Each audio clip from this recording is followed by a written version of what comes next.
Petite visite Tropique Marché, on y va?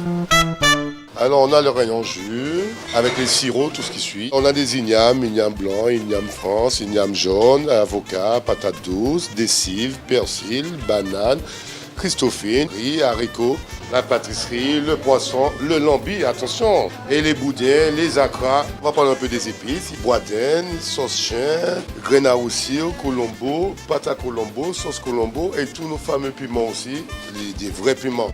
Pitié. Chez Tropique Marché, on vous attend, on vous accueille, on est ouvert. Tout est là chez Tropique Marché. C'est bien des autres, venez qu'à Tropique Marché. On vous attend.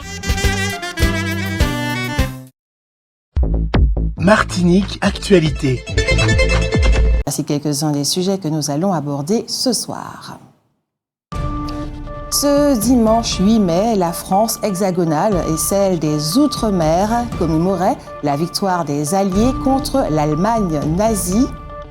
Un hommage, disons permanent, rendu aux dissidents par la ville de Fort-de-France.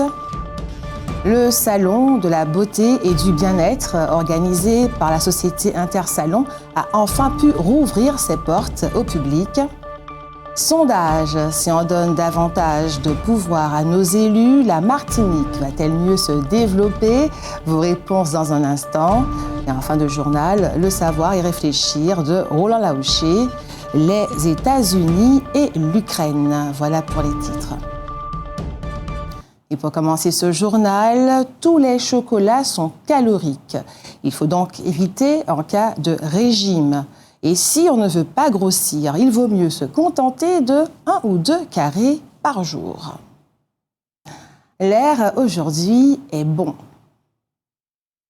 Ce matin à 10h, à la mairie du Lamentin, l'association Lionnage pour des poliers matiniques a donné une conférence de presse à propos de la manifestation populaire qui va avoir lieu le 28 mai pour protester contre l'empoisonnement au chlordécone dont, selon elle, nous avons été victimes.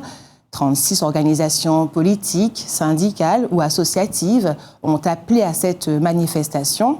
Rappelons que les chiffres de la contamination issus du dépistage auxquels sont invités les Martiniquais n'ont toujours pas été donnés. C'est mercredi, le 11 mai, que vont commencer les épreuves du baccalauréat. Je vous le disais en titre, un hommage, disons, permanent, rendu aux dissidents par la ville de Fort-de-France.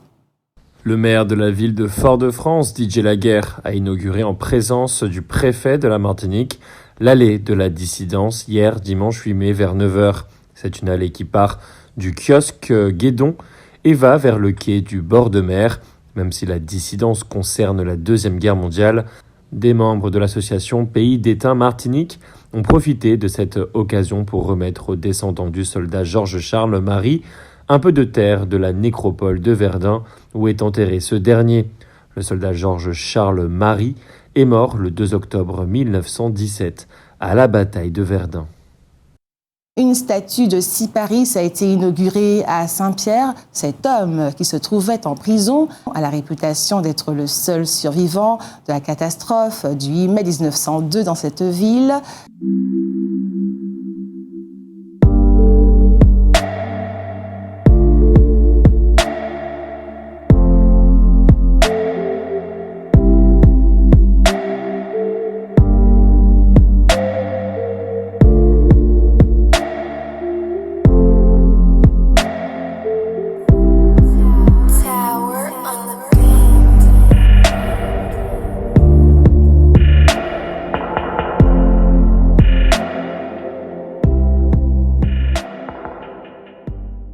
13 communes de notre pays sont concernées par l'érosion côtière. Basse-Pointe, Casse-Pilote, Saint-Pierre, Grand-Rivière, le Lorrain, les Trois-Îlets, le Prêcheur, le Robert, Sainte-Luce, Sainte-Marie, Cheulcher, la Trinité, Macouba. En Guadeloupe, il y en a 12. En Guyane, il y en a 3. Et aucune à La Réunion et à Mayotte. Rappelons qu'au Prêcheur, en 60 ans, la côte a reculé d'environ 100 mètres. Ce dimanche 8 mai, la France hexagonale et celle des Outre-mer commémoraient la victoire des Alliés contre l'Allemagne nazie dans le cadre de la Seconde Guerre mondiale. Retour sur cette date particulière qui n'a pas toujours été un jour férié. Souvenez-vous, après plus de 5 années d'une guerre qui a commencé en Europe et qui a coûté la vie à des dizaines de millions de personnes, les forces alliées pénètrent en Allemagne en février 1945, 3 jours après le suicide d'Adolf Hitler dans son bunker. Le 30 avril, les troupes nazies qui défendent Berlin capitulent le 2 mai 1945. Dans la nuit du 6 au 7 mai, c'est à Reims qu'est signée la capitulation sans condition de l'Allemagne. L'acte de capitulation fixe la cessation des hostilités au 8 mai à 23h01. La guerre prend alors officiellement fin sur le continent européen. Si les Français ne travaillent pas le 8 mai, il n'en a pas toujours été ainsi. En 1946, la commémoration de la victoire à cette date est instaurée par une loi, mais à condition que ce jour-là soit un dimanche. Autrement dit, au départ, la libération est célébrée le premier dimanche qui suit le 8 mai. Quelques années plus tard, en 1953, le 8 mai est déclaré jour férié à la demande des anciens déportés et résistants. Mais les parlementaires de la Ve République reviennent sur cette décision en 1959 et choisissent le deuxième dimanche de mai. En 1968, on instaure à nouveau le 8 mai comme date de commémoration, mais c'est un jour qui reste travaillé. 7 ans plus tard, en 1975, le président de la République française de l'époque, Valéry Giscard d'Estaing, décide de supprimer la commémoration officielle de la victoire sur l'Allemagne nazie et de la remplacer par une journée de l'Europe afin de marquer la réconciliation franco-allemande. L'ultime changement intervient finalement en 1981. Le 8 mai est déclaré jour férié en mémoire de la fin de la Seconde Guerre mondiale et de ses combattants. Depuis, le rituel veut que chaque 8 mai, le président de la République en place passe en revue les troupes place de l'Étoile, ravive la flamme du tombeau du soldat inconnu et dépose une gerbe pour commémorer cet événement. Cette année, c'est bien évidemment Emmanuel Macron qui a orchestré toutes les manifestations liées à cette commémoration. Finalement, la Martinique Ensemble, le parti créé par Catherine Conconne, ne présentera que 2 candidats aux élections législatives, Ludovic Romain dans le centre atlantique et Rudy Duville dans le sud. On observera que Catherine Conconne n'est pas candidate, alors que bien des observateurs la donnaient partante pour Fort-de-France. La croisière n'a toujours pas redémarré dans notre pays, alors qu'elle a repris ses activités en juillet en France et qu'elle est de nouveau active dans le reste de la Caraïbe. La Martinique compte un monument historique de plus. En effet, la Commission régionale du patrimoine et de l'architecture, CRPA, a donné lors de sa dernière séance d'avril 2022 un avis favorable pour l'inscription au titre des monuments historiques de l'hôpital des Trois-Îlets et sa chapelle, ainsi que la chapelle dite la Calida, située sur la même commune. Hôpital civil inauguré le 1er avril 1925, c'est l'ensemble du site hospitalier qui sera protégé tant pour la force de son parti d'origine que pour la qualité de la réalisation et de son insertion paysagère. Une première pour ce patrimoine de santé qui intègre la liste des monuments historiques en Martinique. Contrairement au cannabis, le crack est une drogue qui se fabrique. Un homme de 46 ans, habitant Fort-de-France, en avait fait sa spécialité. Il a été arrêté par les gendarmes et mis en détention provisoire en attendant son jugement. Chez lui, on a trouvé 4,5 kg de crack et 80 000 € d'argent liquide. Comme on sait, l'AVCA, l'association des victimes du crash aérien qui a coûté la vie à 152 Martiniquais le 16 août 2005, affirme qu'une des causes de l'accident, c'est la surcharge de l'appareil. Une autre cause est, selon elle, l'absence de réaction des pilotes lorsque l'appareil s'est mis à décrocher, ce qui traduit un manque de formation. Autant d'arguments qui ne sont pas corroborés par les expertises et pris en compte par la justice, mais tout n'est pas joué. Les 28 et 29 novembre prochains, Une audience aura lieu devant la chambre d'instruction de la cour d'appel. C'est de tout cela qu'il a été question samedi au cours de la conférence de presse donnée par l'AFCA. Le documentaire réalisé sur le champion automobile martiniquais Simon Jean-Joseph est projeté à Maljana, a remporté un franc succès au point qu'il pourrait être reprogrammé le week-end prochain. Il s'appelle Jean Jo.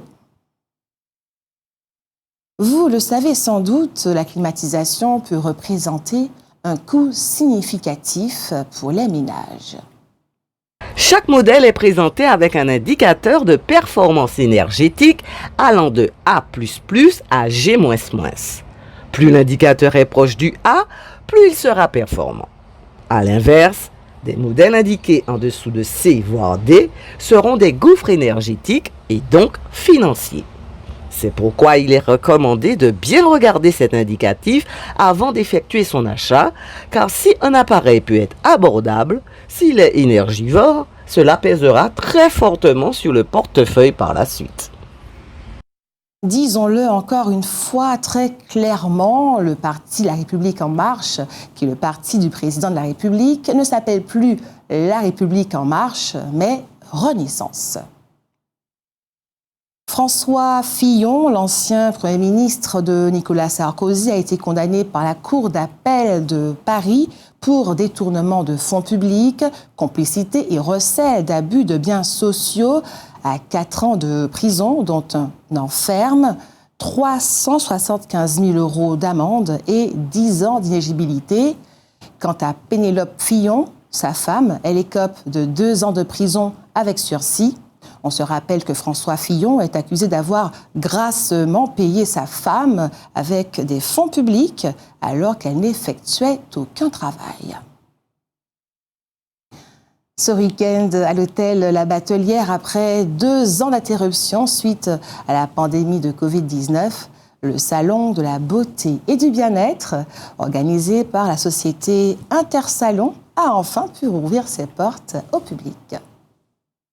Françoise Valère, gérante de la société Intersalon et organisatrice du Salon de la beauté et du bien-être, qui s'est donc tenu à l'hôtel La Batelière, n'a cessé de rappeler que la manifestation a dû attendre de longs mois avant de rouvrir ses portes à ses nombreux visiteurs et visiteuses pour cause de pandémie. Cette reprise a en tout cas été très appréciée. Pas moins de 2500 personnes ont enfin eu le bonheur de retrouver une liberté perdue depuis longtemps, le visage découvert, sans masque, le sourire aux lèvres, les traits détendus. Les unes et les autres ont pris le temps de visiter les stands des nombreux exposants présents.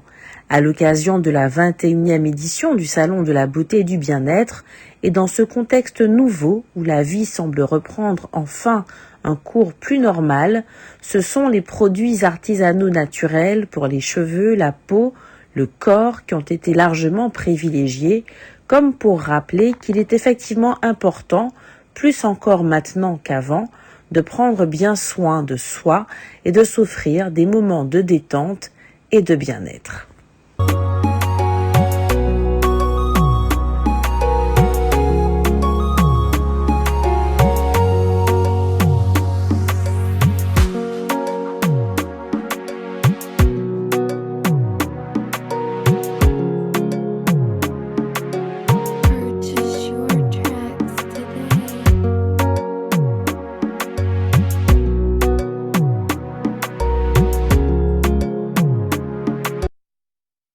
Pour la deuxième fois, du 11 au 15 mai, vont se tenir les Journées du patrimoine culturel immatériel en Martinique, organisées par l'association La Sauté. Alors au programme, 3 journées de découverte du patrimoine immatériel de la Martinique. Il y aura des tables rondes, des ateliers, des conférences, des apprentissages. Pour s'y inscrire, il faut se rapprocher de la direction des affaires culturelles ou de l'association La Sauté. 5 communes sont impliquées dans cette manifestation, toutes du Nord: Saint-Pierre, Font-Saint-Denis, Morne-Vert, Prêcheurs et Carbet. La question qui se pose actuellement en France est de savoir si la nouvelle Union populaire écologique et sociale, la NUPS, va gagner les élections législatives qui auront lieu au mois de juin. Les avis sur cette question sont très partagés, mais hier en général admis qu'elle constituera, en tout état de cause, la principale force d'opposition. Dans la ville de Mariupol, en Ukraine, force est de reconnaître que la Russie a fait ce qu'il fallait pour permettre aux civils qui se trouvent avec des soldats dans une usine complètement détruite de s'en aller. Si elle se décide à lancer un assaut final contre cette usine, il sera difficile de lui reprocher d'avoir tué des civils s'il en reste à cet endroit. Passons sans plus attendre à la question sondage. Si on donne davantage de pouvoir à nos élus, la Martinique va-t-elle mieux se développer? Nous vous écoutons. Sondage.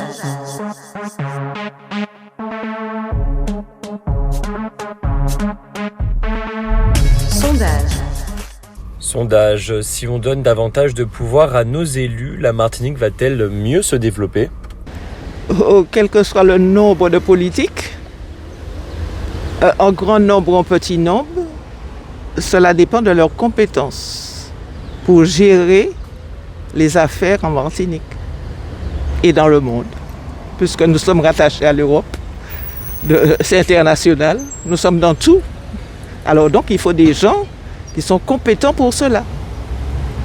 Voilà. Du développement pour les jeunes surtout. Plus d'activités, plus d'emploi, et comment ça s'appelle ça, tous, bon, il y a beaucoup de trucs pour dire, que je n'ai pas trouvé le mot. Mais normalement, il faut faire des trucs de Martinique qui est utile. C'est pas ni dépenser l'argent inutilement, faire le bagage, c'est pour les jeunes nous on va venir ici là. Bon. Tous, bon, ça me rapproche que d'autres monde qui d'autres bailleurs. En ce qui me concerne, non. Pourquoi? Parce qu'elle peut se développer sans avoir plus d'autonomie. Et nos pouvoirs publics maintenant ne font rien pour que ça change. Donc il n'y a pas la volonté que ça se développe visiblement. Voilà. Sondage. Si on donne davantage de pouvoir à nos élus, la Martinique va-t-elle mieux se développer ? Alors mon avis, pourquoi pas? Simplement, il faut qu'il y ait un contre-pouvoir plus important, de nouvelles règles. Parce que ce qu'il faut éviter, on le sait bien, c'est la gabégie, les dépenses injustifiées et les détournements qu'on connaît en Martinique. Donc il faudrait qu'il y ait, corrélativement donc, à ces pouvoirs qui seront augmentés, des organismes indépendants qui seront là pour sanctionner, et il faudrait aussi qu'on revoie la palette de sanctions pénales et judiciaires, quoi. Je pense qu'il faut qu'il soit assez intelligent pour utiliser ce pouvoir-là. Parce que le pouvoir peut pervertir. Si avec peu de pouvoir, c'est déjà pas évident. Avec plus, je ne sais pas. Sondage. Si on donne davantage de pouvoir à nos élus, la Martinique va-t-elle mieux se développer ? Moi je dirais peut-être. Peut-être, parce qu'on ne sait jamais ce que les élus font avec l'argent qu'on leur donne. Je pense oui. Parce que nous sommes dans une petite île, la Martinique est une petite île, mais il y a beaucoup de personnes qui ignorent de certaines choses qui se passent en Martinique. Alors ce serait préférable qu'on développe un plan pour savoir un peu comment ça se déroule au niveau de la Martinique. Parce qu'il y a beaucoup de personnes qui ignorent et puis qui posent des questions et on n'a jamais la réponse. Alors j'espère que ce serait utile. Oui, bien sûr. Il faudrait effectivement élaborer parce que ce qu'ils ont fait auparavant ne marche pas. Donc on pourrait essayer autre chose. Sondage. Outremernews.fr, le site de l'actualité Outre-mer, 24 heures sur 24 et 7 jours sur 7. Retrouvez la chaîne Outremer News sur YouTube.